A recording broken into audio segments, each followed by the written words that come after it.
Hello नमस्कार, मैं सदर सैफी और आप देख रहे हैं हमारा खास बुलेटिन। क्या ममता सरकार के पास केंद्र का वक्फ कानून रोकने की पावर है? जाने क्या कहते हैं एक्सपर्ट।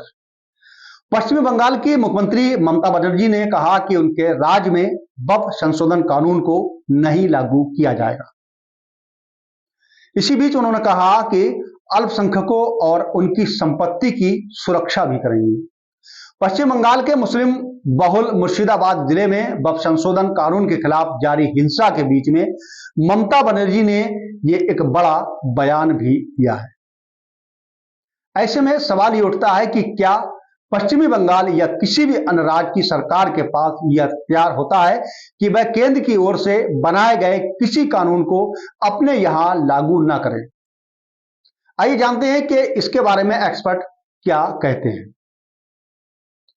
संसद के दोनों सदनों में, लोकसभा और राज्यसभा में लंबी बहस के बाद में वक्फ संशोधन विधेयक को मंजूरी मिली है, जिसके बाद राष्ट्रपति ने इस पर हस्ताक्षर किया और वक्फ संशोधन कानून बन गया।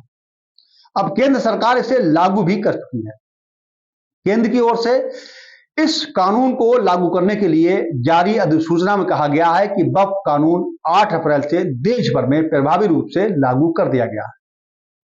इसी बीच में वक्फ संशोधन विधेयक को लेकर देश में कई स्थानों पर पहले से ही विरोध जारी है। कानून लागू होने के बाद भी कई जगह इसका विरोध किया जा रहा है। इनमें से पश्चिमी बंगाल भी शामिल है, जहां के मुस्लिम बहुल मुर्शिदाबाद जिले में वक्फ संशोधन कानून के खिलाफ हिंसक प्रदर्शन किया गया। मुर्शिदाबाद के जंगीपुर क्षेत्र में इसको लेकर एक बड़ी हिंसा भी हुई।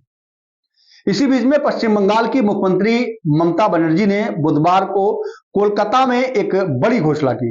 उन्होंने कहा कि पश्चिम बंगाल में केंद्र सरकार की ओर से बनाए गए वक्फ संशोधन कानून को लागू नहीं किया जाएगा। जैन समुदाय के एक कार्यक्रम में पहुंची ममता बनर्जी ने कहा कि अल्पसंख्यकों और उनकी संपत्तियों की रक्षा करूंगी। मैं जानती हूं कि वक्फ संशोधन लागू होने से आप दुखी हैं, लेकिन भरोसा रखें, पश्चिमी बंगाल में ऐसा कुछ भी नहीं होगा जिससे कोई हमें बांटकर शासन कर सके। उन्होंने कहा कि अभी वक्फ संशोधन विधेयक को पारित नहीं किया जाना था और केंद्र सरकार पर उन्होंने जमकर अपनी टिप्पणी पेश की है। संविधान के जानकारों की माने तो पश्चिम बंगाल की मुख्यमंत्री ममता बनर्जी की यह घोषणा राजनीतिक स्टंट से ज्यादा कुछ नहीं है। संसद से पास किए गए कानून और केंद्र की ओर से दिए आदेशों को नकारने की घोषणा राज्यों की सरकारें भले ही कर, कानूनों को दिशा निर्देश आदेशों का पालन करना ही होगा। सुप्रीम कोर्ट के वरिष्ठ वकील अधिवक्ता अश्विनी दुबे का कहना है कि ऐसी घोषणाएं राज्य सरकारें राजनीतिक लाभ के लिए करती हैं, क्योंकि संसद के पास कानून का पालन हर राज्य को करना होता है। यह राज्य सरकारों का दायित्व है। अगर कोई राज्य केंद्र सरकार द्वारा बनाए गए किसी कानून को नहीं मानता है तो ये एक खतरनाक बात होगी।